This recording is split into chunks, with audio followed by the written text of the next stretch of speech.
The last light in the hall every night at exactly 11:47. The lights in the old apartment hallway flickered.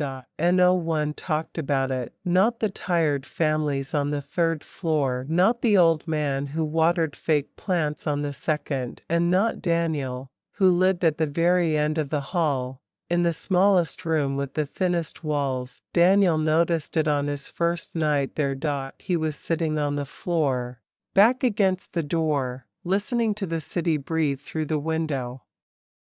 When the lights flickered, the hallway went silent. No footsteps, no elevator sound, no distant traffic.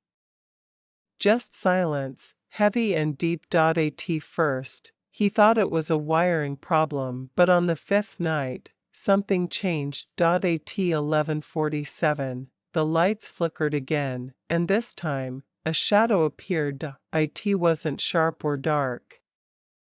It was soft, like it was made of memory instead of flesh.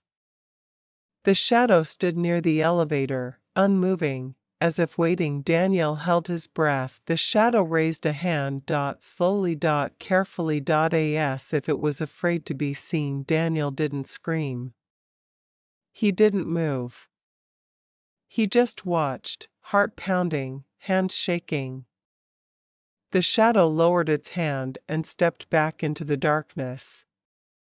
The light stabilized.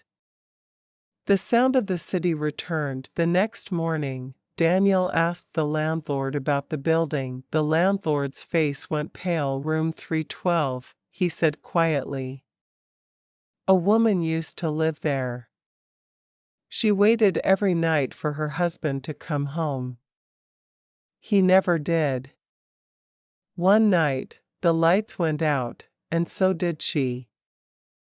Daniel looked down the hallway. Room 312 was empty that night. At 11:47, Daniel opened his door. The lights flickered. The shadow was there again. This time, Daniel stepped forward. The shadow looked at him, and for the first time, it smiled. The next morning, the hallway lights never flickered again. Room 312 remained empty, but sometimes, when Daniel walks home late, he feels the light turn on just a little earlier, as if someone is no longer waiting alone.